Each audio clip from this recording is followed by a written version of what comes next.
I'm Queen V. And I'm Dr. E. Queen V, we are the Audacity to Believe team, and today we have such wonderful information to share with our listening and viewing audience. Namely, we have William Henry Hastie. And let me just say this, we're making it a point to look at the past so that we understand our presence, where we are today and why and how we got to where we are today. So let's talk a little bit about our key person, William Henry Hastie, and who is he? Well, William Henry Hastie is really an incredible character. Along with the civil rights struggle, he was an amazing man. He graduated, and following graduation, he went to Oxford University and the University of Paris. Now, mind you, he was born at the turn of the century. So that was quite an accomplishment for an African-American. He was born in 1904, and he was born actually in Knoxville, Tennessee. And he spent his childhood in Tennessee, and then his family moved to Washington, D.C. So he graduated from high school in Washington, D.C., and he received his A.B. degree from Amherst College in Massachusetts. And mind you, again, this is the 1900s, the early 1900s. So following graduation, that's when he went to Oxford University and the University of Paris. But Hastie always had such a heart for his people. And so he decided that he was going to Harvard Law School, where he attended, received his Juris Doctorate degree. And upon receiving his degree, he went to work at Howard University in their School of Law faculty. So he was really accomplished at a time when African Americans were denied admission to schools, and for sure Ivy League schools. He really excelled in a time that was very difficult. I mean, systemic racism was off the charts then, but he excelled anyway, right? And then in 1930, Hastie, upon graduating and going to Howard, he was admitted to the bar in the District of Columbia in 1931 and practiced law, interestingly enough, with his cousin, Charles Hamilton Houston, who became the dean of Howard University Law School. So isn't it interesting how birds of a feather flock together? Apparently, they had a family history of achieving and of spurring each other on to greatness. So I love that he practiced law with his cousin. But in 1933, Hastie became one of the first African-American members to be a part of the Franklin Roosevelt administration. Remember last week we talked about Mary McLeod Bethune, how she was so pivotal in the Roosevelt administration. Well, here's another African-American that was very pivotal in that same administration.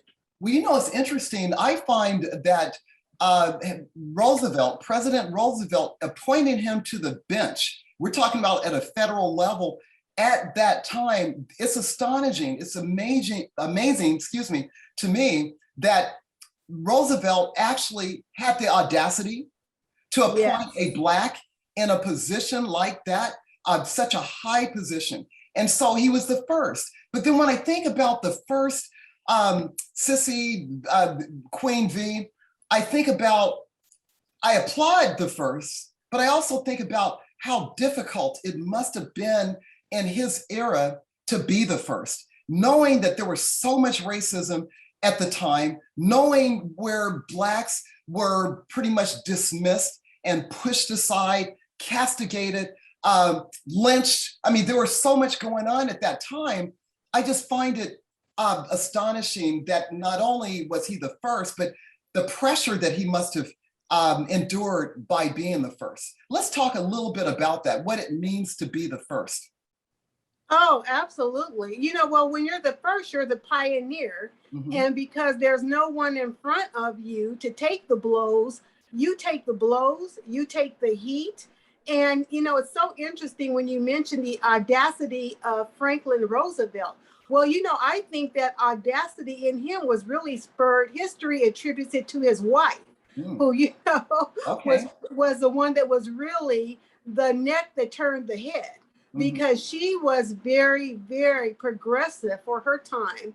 And that's why she was such friends with Mary McLeod Bethune. And I think she was the one really encouraging racial equality behind the scenes. But you're absolutely right. Being the first is tough. And you can speak to that because you're the first and only tenured African American female in your department, correct? Yes, ma'am. And not only in my department, but in my entire college. Now, on my campus, there are 8 colleges under the umbrella of the campus. And for the most part of the 8 colleges, I'm in the College of Business. And for my entire 37-year career, I've always been the only one. But at my current university, I am the first and the only. And let me tell you this, I have not felt the need to be happy about that. I have not experienced an opportunity to be happy about that, simply because if I'm the first in 97 years, let me Wow. repeat that, 97 years, the first thing that comes to my mind is why. Why am I the first? I cannot celebrate that. And it's not been an easy journey. It's been a very lonely journey. It's been a very disturbing journey. And I'm not complaining, because I am one that will always fight for equality. I will always fight for what is right. But why do I have to keep fighting? This is 2021, and I'm still fighting the same battles that I started fighting when I first got involved in academia. And so let me say this. It creates a question in my mind.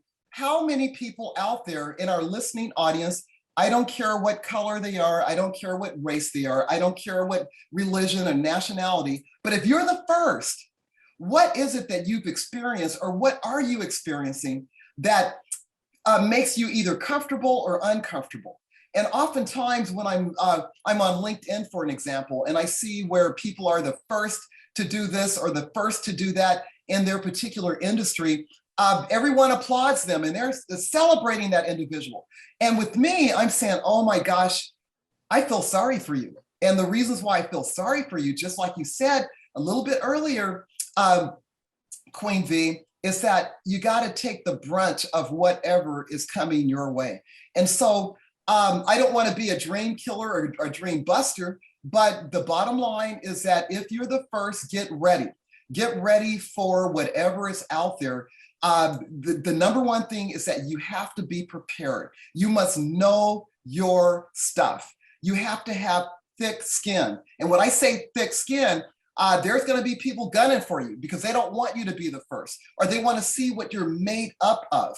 And if you're not made up of that material like William Henry Hastie, that obviously in his era, he had to fight to be where he is. He had to fight for the President Roosevelt, even if it was probably his wife that was pushing him into the situation where he was the first Black man, African-American man to be appointed to the bench. The bottom line is that being the first isn't all what it's cracked up to be. There is a reason why people haven't been in certain positions in this country.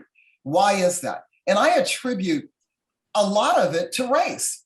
I attribute a lot of it to race. And unfortunately, because of systemic racism, we'll always have to fight it. We hear it as 2021. I'm talking about how difficult of a time it's been for me. It's still a difficult time for me. It's something I'm not proud of, but it's something that I must always fight for. And that is to bring others up behind me and say, if I can do it, so can you. Or even tell people when my students celebrate me in the classroom and say, oh, Dr. Easter, you're the first Black woman ever that I've ever had in my entire academic experience. Well, you know what, Queen V, they clap and they want to celebrate it, but I have to give them a sober reminder and tell them why, that I'm perhaps their first Black female professor, or the first Black anyone that's ever been in academia. And so we got a lot of work to do even now, Queen V, a lot of work. So back to William Henry Hastings. The other pieces, he was able to go to law school. There's a name on a law school with his name on the law school, which is wonderful. That's spectacular. But what are some of the other attributes that he brought in this world in addition to the law? Well, one of the things that I find so profound about him is that in his position, he was really trying to desegregate the military services. And because they backpedaled on integrating the services, he walked away from that appointment. And as a result of him walking away from that highly regarded, prestigious appointment, they started reconsidering and reconfiguring the service after him. And as a result of that, now, fast forward all of these decades later, we have General Lloyd Austin, just recently appointed by President Obama, and he is a retired four-star general. And he is also the first, again, while we're speaking of first, Secretary of Defense of the United States of America. So, you know, my hope and my prayer is that, and my belief actually, is that just like these gentlemen, that your years of sacrifice and toil and all that you had to do to make the path straight for others will leave breadcrumbs for other African-American professors that come after you. And that because you are willing to take the heat, that you are willing to take the arrows, that you are willing to be uncomfortable and remain excellent in a really uncomfortable situation, that will make their way easier. And that's what our ancestors always wanted. They took the heat for us. They, tolerated extreme abuse and cruelty and just unheard of sacrifice. But they did it all, in my belief, with us on their minds. Mm-hmm. Well, it's interesting. You said being uncomfortable. Well, one thing that I've learned to do is to be comfortable in uncomfortable situations. And so being comfortable in uncomfortable situations, what it does for me, I'm not delusional. If I know that I'm going to be placed in an uncomfortable situation, and that is being the only Black professor is uncomfortable. But I've learned how to be comfortable in that setting, and that is to do a stellar job when I see my students, and knowing that I carry the weight on my shoulders, because students have the attitude, well, what are you going to teach me? I've never seen anyone like you in the classroom. Do you think that's comfortable for me? No, it's not comfortable, but I learned how to be comfortable in a setting like that and to win my students over. I've had students come from different parts of the country and said, oh, you're nothing like what they said about, the African Americans or the Blacks in the United States. And I said, well, what do you mean? He said, well, my parents told me that you had tails. I said, what do you mean tails? I'm thinking that's like so T-A-L-E-S, like fairy, you tell a story or whatever. And she said, no, this particular student, and this is a real story.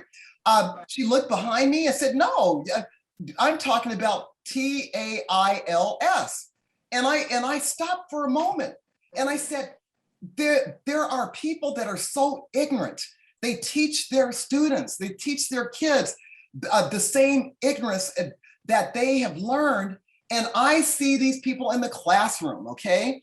And these students are honest. They don't know any better. I take them where I find them. But those are the kinds of things I have heard in my class. There was another situation where I was teaching in a graduate class, and there was an individual from another country, and he said, Dr. Easter, you're really smart, but it's kind of like Obama. I think he's smart, but that's from the white side of his family. Do you have any people in your family that are white?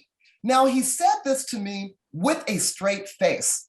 Now, how could I be mad with the student? Because I'm the professor now, okay? And we're talking about being comfortable in uncomfortable situations. I couldn't just stop and tell the student like you're ignorant or what's wrong with you or whatever.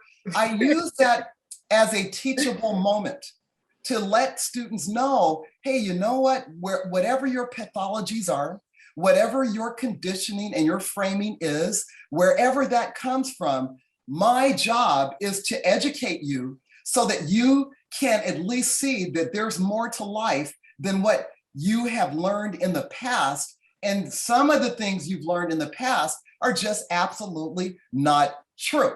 So let me teach you something by educating you on what it is to be educated. And that's having the knowledge that not everything that you've heard in the past is true. And looking at me as a professor, do not think that I'm going to give credit to a group of people that I'm not related to even historically. So I had to get the students straight in a very calm and collective manner. It's because this is something that occurred in the classroom in front of 44 other students. So being comfortable in uncomfortable settings is something that our listening audience and our viewing audience must master in order to move forward, so that we have those breadcrumbs to leave people behind us to say, this is what I have been through.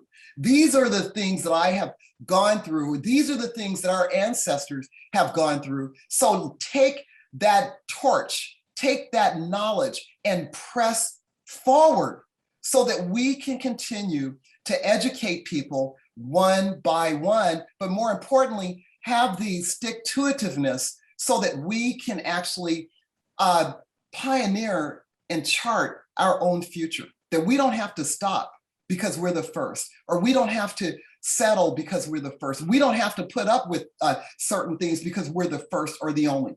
I believe it was meant for me to live this life, to be able to tell these stories that I'm sharing right now. So Queen V, what do you have to say about that?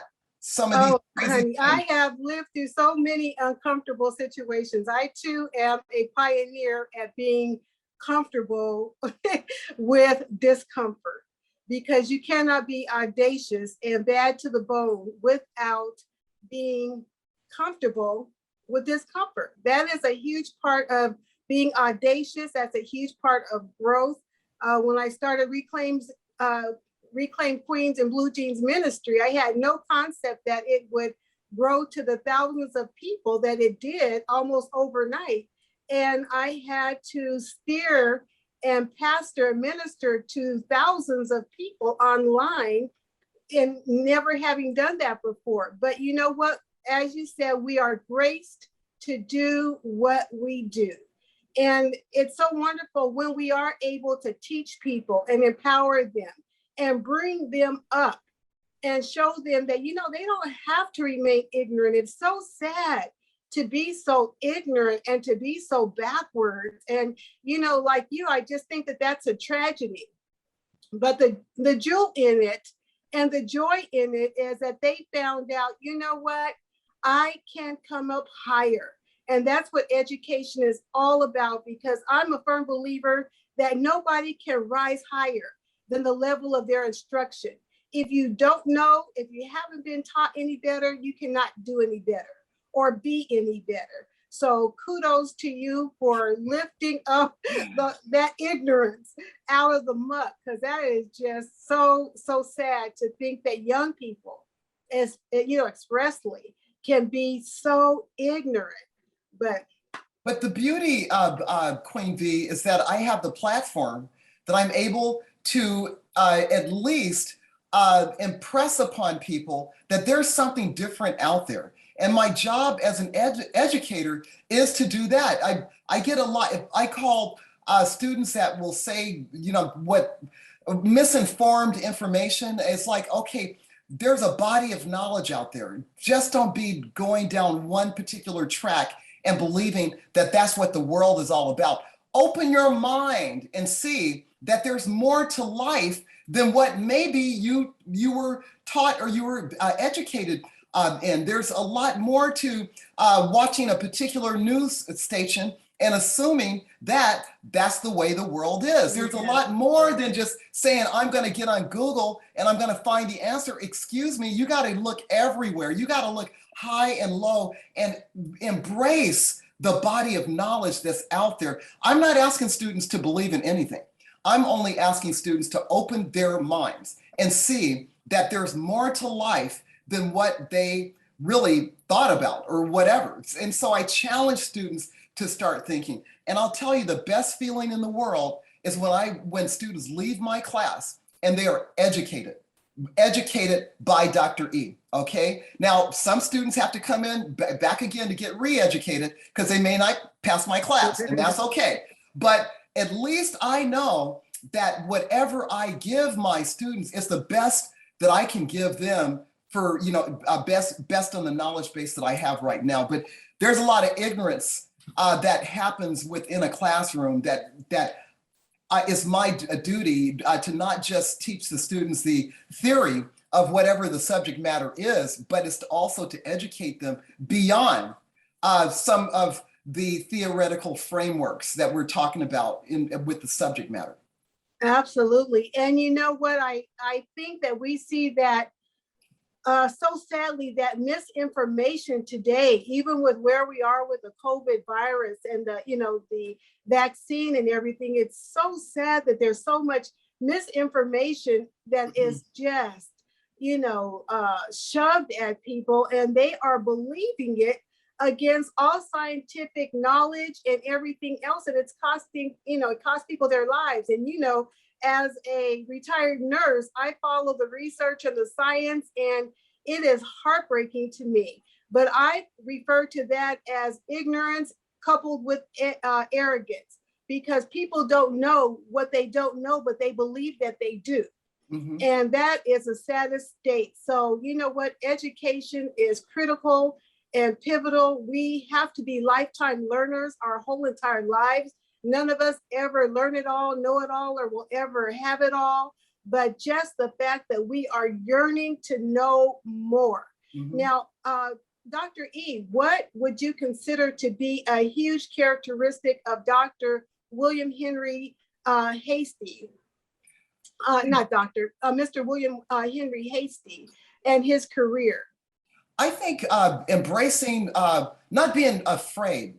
The number one thing that when I read his bio and where he's come from and where he's going, he was eager to learn, and he never stopped learning. He never stopped asking the question, why?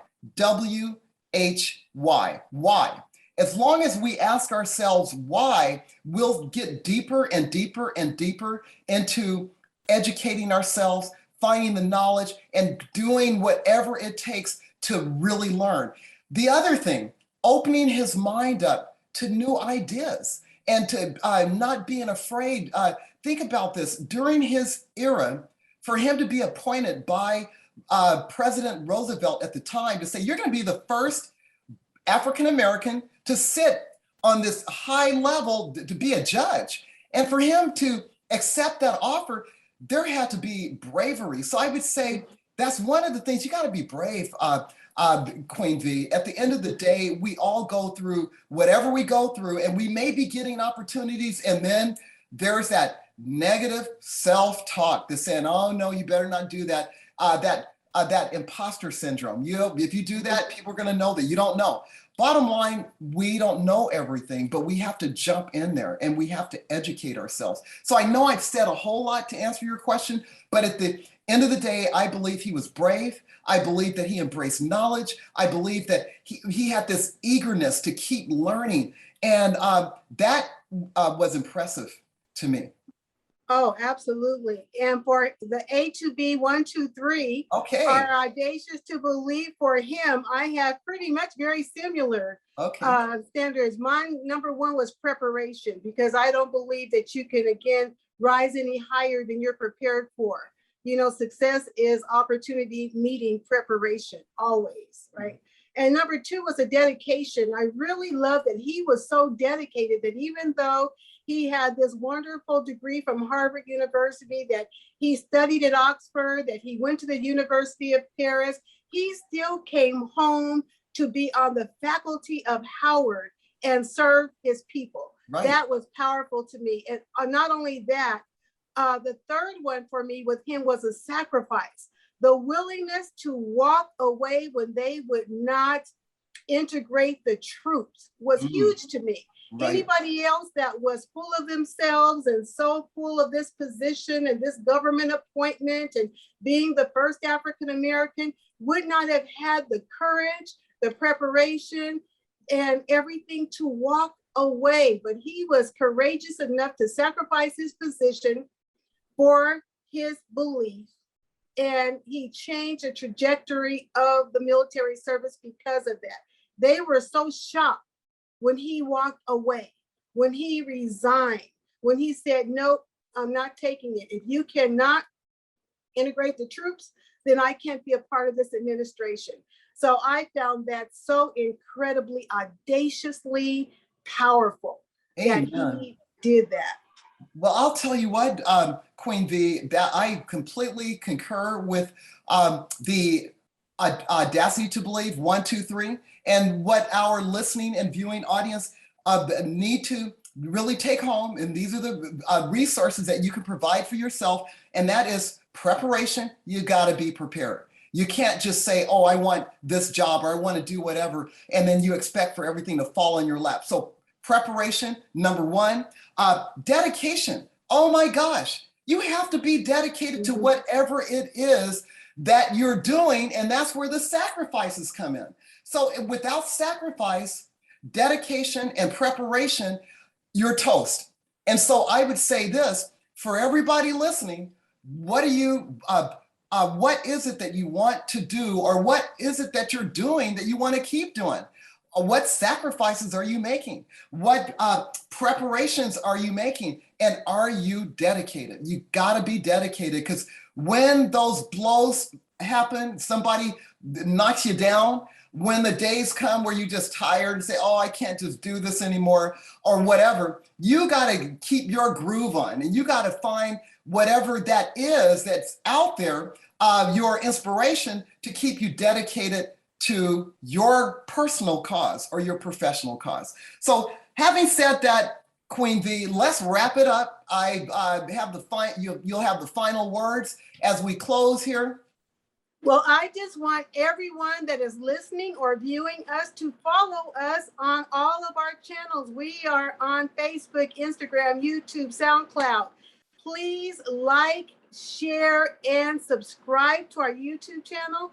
You can also find us at queenv and DrE.com for further information about us or our podcast. And we will see you every Thursday at 11 a.m. PST. And we are A to B. B, all right. Okay, we'll see everybody later. Thank you for tuning in. Bye-bye.